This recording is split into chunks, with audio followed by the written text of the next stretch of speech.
주님께서 여러분과 함께 마테오가 전한 거룩한 복음입니다. 주님 영광 받으소서. 박사들이 돌아간 뒤 꿈에 주님의 천사가 요셉에게 나타나서 말하였다. 일어나 아기와 그 어머니를 데리고 이집트로 피신하여 내가 너에게 일러줄 때까지 거기에 있어라. 헤로데가 아기를 찾아 없애버리려고 한다. 요셉은 일어나 밤에 아기와 그 어머니를 데리고 이집트로 가서 헤로데가 죽을 때까지 거기에 있었다. 주님께서 예언자를 통하여 내가 내 아들을 이집트에서 불러내었다 하신 말씀이 이루어지려고 그리 된 것이다. 그때 헤로데는 박사들에게 속은 것을 알고 크게 화를 내었다. 그리고 사람들을 보내어 박사들에게서 정확히 알아낸 시간을 기준으로 베들레헴과 그 온 일대에 사는 2살 이하의 사내 아이들을 모조리 죽여버렸다. 그리하여 예레미야 예언자를 통하여 하신 말씀이 이루어졌다. 라마에서 소리가 들린다. 울음소리와 애끓는 통곡소리. 라헬이 자식들을 잃고 온다. 자식들이 없으니 위로도 마다한다. 주님의 말씀입니다.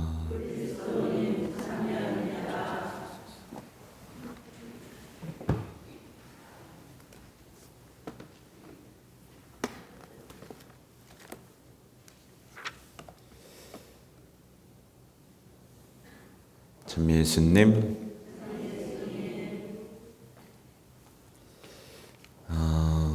오늘 제가 어려운 주제라고 말씀을 드렸죠. 이 주제를 이해하지 못하면 하느님은 왜 보고만 계셨을까? 왜 하느님은 우리의 불행을 보고만 계시지? 하느님은 우리한테 무관심하신가? 너무 잔인한데? 자기 아들만 보호하고 아이들은 죽여? 이런 질문들 속에서 신앙의 불은 꺼지게 되어 있습니다. 여러분 꺼져 있어요? 켜져 있어요? 이 질문하고 진지하게 마주해 보셨어요? 여러분에게도 닥칠 수 있는 일입니다. 여러분에게도 갑작스러운 생각지도 않은 불행이 들이닥칠 때가 반드시 있고 이미 경험하신 분도 있을 겁니다. 맞죠? 우리는 이 질문에 대해 답을 해야 돼요. 이 질문에 대해서 우리 주님께서 어떤 답을 내놓고 계신지, 사실 이 답은 어디 있죠?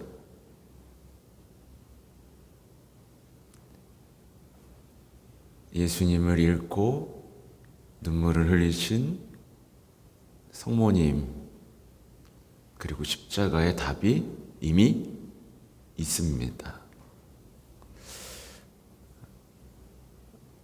오늘의 이야기들을 내 신앙 안에 깊숙이 뿌리내리지 못하면 두 개의 삶으로 나뉘게 돼요. 한 사람은 신앙생활을 하면서 계속 한 맺힌 삶을 살게 됩니다. 답답한 거예요. 내가 왜 이렇게 살아야 되지? 끊임없이 억울한 피해자로서 살게 됩니다. 감당할 수 없는 상처, 그리고 계속해서 한탄, 불만, 불평 혹은 분노, 계속해서 자기가 피해자라고 생각하면서 살게 되는 길이 하나 있고요. 다른 길은 뭐죠? 희망으로, 사랑으로, 더 큰 믿음으로 주님의 오심을 기다리는 그 기다림 속에서 예수님 안에서 내가 행복해질 수 있는 모든 지혜가 있음을 마주하고 기쁘게 그분이 오실 때까지 깨어서 살아가는 그 기쁨의 삶이 있습니다. 종이 한 장 차이예요. 근데 이제 보면 많은 경우에 요 종이 한 장을 못 뚫고 나오고 있습니다. 일독서를 볼까요? 하느님은 빛이시며 그분께는 어둠이 전혀 없다는 것입니다 라는 말씀을 들었죠? 이 말을 다르게 표현하면 하느님은 빛이시고 그분께는 실수가 없다 라고도 이해할 수 있습니다. 만일 우리가 하느님과 친교를 나눈다고 말하면서 어둠 속에서 살아간다면, 하나님과 기도하고 이 공동체에 속하고 있으면서도 불신과 한탄 속에 살아간다면 우리는 거짓말을 하는 것이고 진리를 실천하지 않는 것입니다. 요한일서는요 정말 뼈 때리는 편지입니다. 뒤에 나오는 내용들도 그렇죠. 우리가 죄를 짓지 않았다고 말한다면 우리는 그분을 거짓말쟁이로 만드는 것이고 우리 안에 그분의 말씀이 없는 것입니다. 과연 여러분의 삶이 지치고 힘들 때, 그리고 매일매일의 삶에서 여러분의 내면에는 말씀이 살아 숨쉬고 있는가? 말씀이 없으면 살지 못하는가? 점검해 봐야 됩니다. 그리고 화덕성은 오늘 복음하고도 연결되죠. 사냥꾼의 구물에서 우리는 새처럼 벗어났네. 사냥꾼의 구분이 뭘까요, 여러분? 우리를 슬프게 하고 우리를 불행하다고 스스로 말하게 하는 모든 그물들에서 여러분 벗어났죠? 새처럼 벗어났네. 희망으로 벗어났네. 이게 우리 삶에서 울려 퍼져야 하는 노래입니다.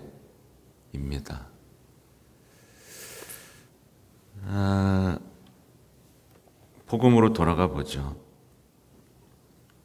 다시 우린 질문할 수 있습니다. 죄 없는 아기들이 죽어가는 현실에서 우리는 희망을 말할 수 있을까요? 여러분 말할 수 있어요, 없어요? 희망을 선택할래요? 분노를 선택할래요?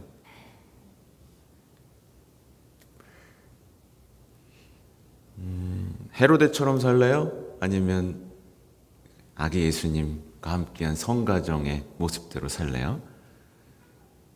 끊임없이 누구를 죽이고 싶은, 내 자리를 빼앗을까 봐 어떻게든 누군가를 없애버리고 싶은 삶이 있고요. 희망이 없죠. 이집트로 피난 가야 하는 가난한 신세지만 계속해서 앞으로 나아가고 또 나아가고 천사를 통한 메시지에 귀를 기울이면서 인생을 계속해서 말씀을 이루어가는, 말씀이 이루어지잖아요. 내가 내 아들 이집트에서 불러내었다 하신 말씀이 이루어지려고 말씀이 계속 이루어지는 겁니다. 대단히 중요한 내용이죠. 여러분의 삶에는 지금 말씀이 이루어지고 있는가? 내 계획만 이루어지고 있는가? 이게 되게 중요한 얘기입니다.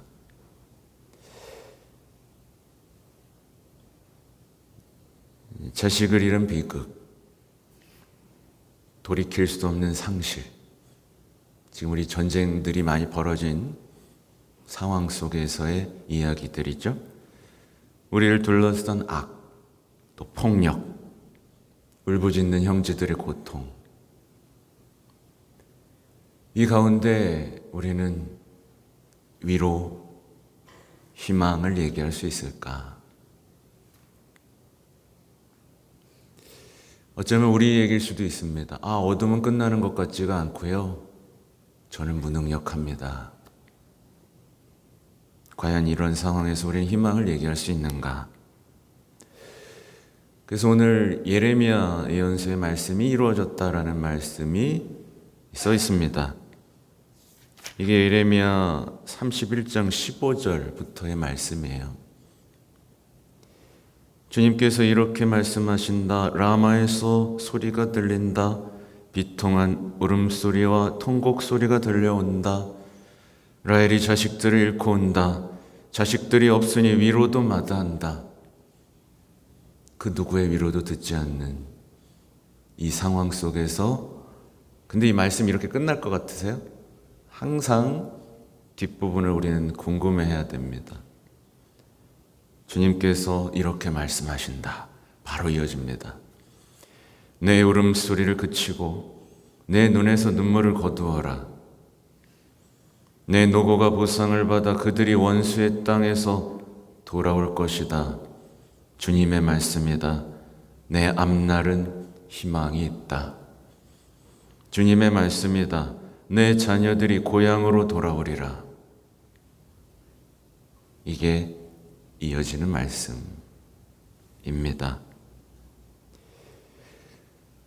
믿는 이들의 앞날에는 희망이 있다.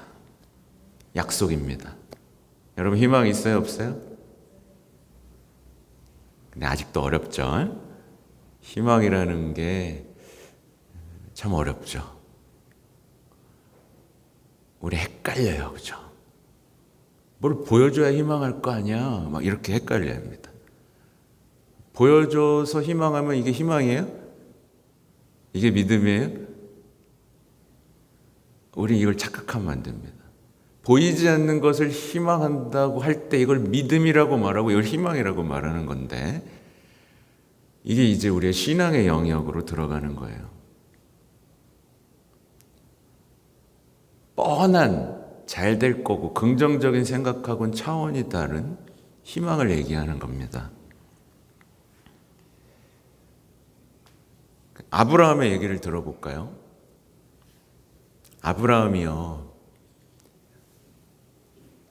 하느님이 다 뭐 준대 놓고 계속 안 주셨어요. 그때 뭐라고 얘기했을 것 같으세요? 빨리 내놔. 왜 안 줘? 준대 놓고. 이랬을 것 같으세요? 아브라함은 하느님께 제가 계속해서 희망할 수 있도록 해주십시오라고 기도를 했습니다.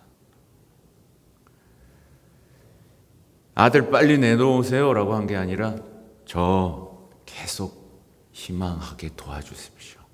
이게 뭡니까? 불평도 했어요. 하느님 그렇게 자꾸 그러시면 안 돼요. 변하셔야 돼요. 이렇게 말한 게 아니고 말씀을 믿고 신뢰하는, 그게 곧 뭐죠? 희망이 없어도 희망하는 거. 여기 핵심은 믿는 거예요. 하느님을 신뢰하는 거예요. 약속한 거는 반드시 해주신다라는. 필요한 건 우리의 믿음과 회개일 뿐이지 하느님이 변할 필요는 없어요.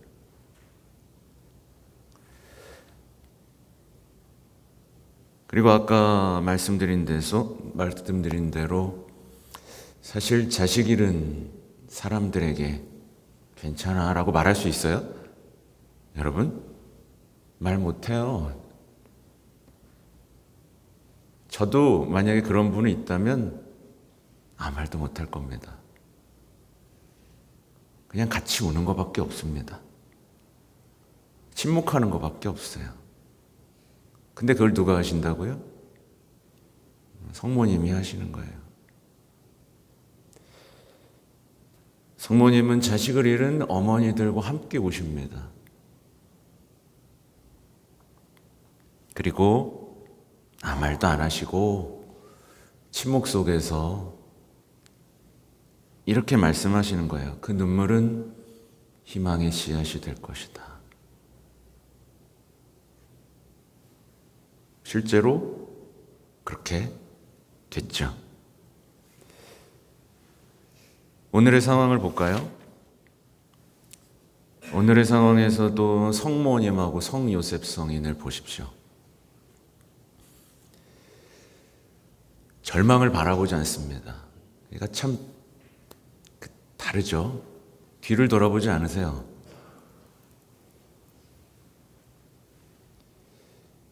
소금 기둥이 된 롯과는 다르죠. 뒤를 돌아보지 않고 멈추거나 돌아보지 않은 채로 계속해서 나아갑니다.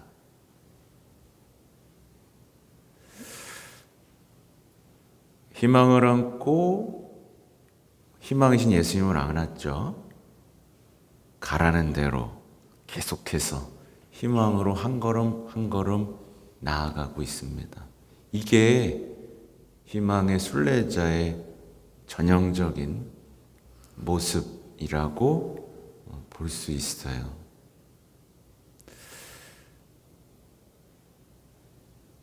어려운 얘기긴 하지만 사실 생각해 보세요, 여러분. 희망을 주려고 쓴 성경인데 이 죄 없는 아이들의 순교를 지우지 않았어요. 굳이. 그 이유는 어떤 희망의 약속에 대한, 그러니까 이 눈물 흘리는 사람들에 대한 공감과 희망 이야기를 하시는 거죠. 그래서 이 이야기를 볼 때 믿는 사람들은 이 이야기를 볼 때 아유, 애기들 어떡하냐 라고 하기보다는 어떻게 하죠?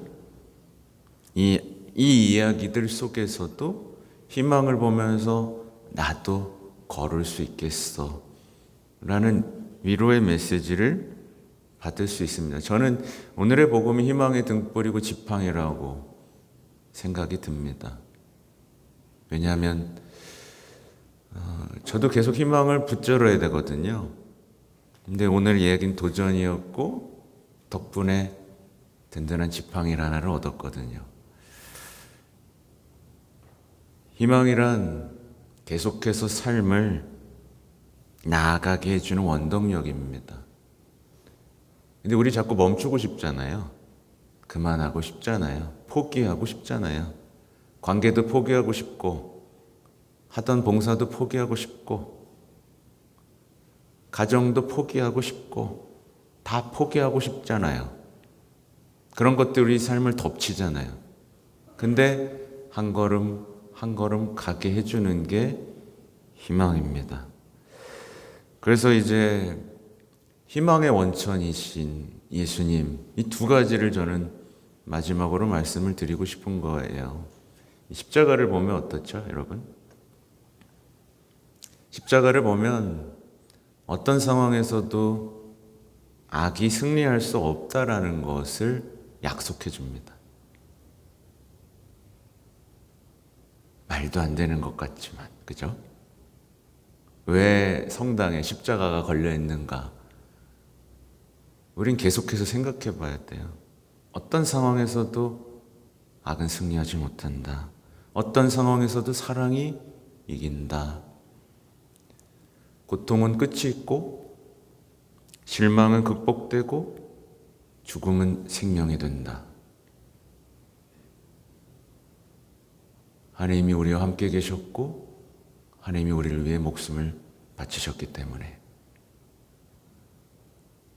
이게 그리스도인이 가진 희망의 원천입니다.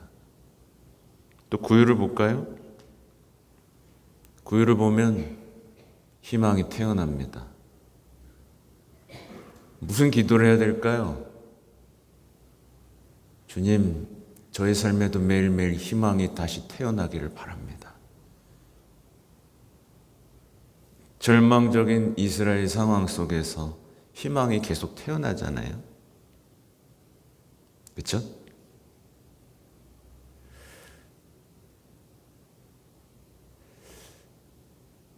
좀 이제 이해가 되시나요? 희망 얘기가요? 네, 어제 하루 종일 썼어요.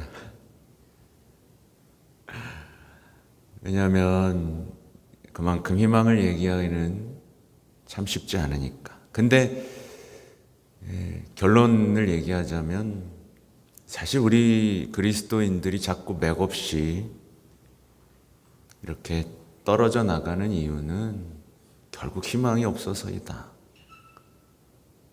제가 반복해서 말씀드리지만 사제들도 떨어져 나가고 수도자들도 떨어져 나가고 완고해지고 더 이상 관계 맺고 싶지 않아 하고 이런 모든 것들이 뭐예요? 사실은 희망이 없다. 어젯밤부터 계속 고민이 되는 게 하나 있어요. 이제 저 딴 데 안 갑니다. 아시죠? 예, 미혼하고 오나 이제 1년 같이 살 겁니다. 또 그 후는 또 모르고. 그럼 올 한 해를 벌써 지겨운 거 아니죠? 올 한 해를 어떻게 기쁘게 알콩달콩 살 것이냐예요. 어떤 경우에는 그냥 서로 지쳐가지고 하던 것만 하고, 네, 뭐 할 거 다 했는데 뭐 변화도 없네, 뭐 할 수 있어요, 그죠? 근데 알콩달콩. 그러면 이 올해는 어떤 목표를 가지고 살아야 되는가? 네. 근데 뭐 주고받는 게 있어야 있지 않겠습니까? 네, 올해도 희망으로 살고 싶습니다. 여러분하고 알콩달콩 재밌게 살고 싶어요. 저의 이 의지가 여러분의 삶의 현장에서도 그렇게 되길 바라요. 그냥 사니까 사는 거지 말고, 결혼한 김에 사는 거지. 뭐 이런 거 말고, 아우 지긋지긋해 죽겠는데 그냥 붙어 사는 거 말고, 네, 권태 말고, 네, 잘 살아야 될 거 아니에요. 저도 포기하지 않아요. 같이 예쁘게 사는 것을 포기하지 않습니다. 부디 이 아름다운 신앙의 이야기가 올 한 해는 조금이라도 더 퍼져나가고 누군가의 가슴 속에 꽃처럼 피어나기를 기도합니다. 아멘.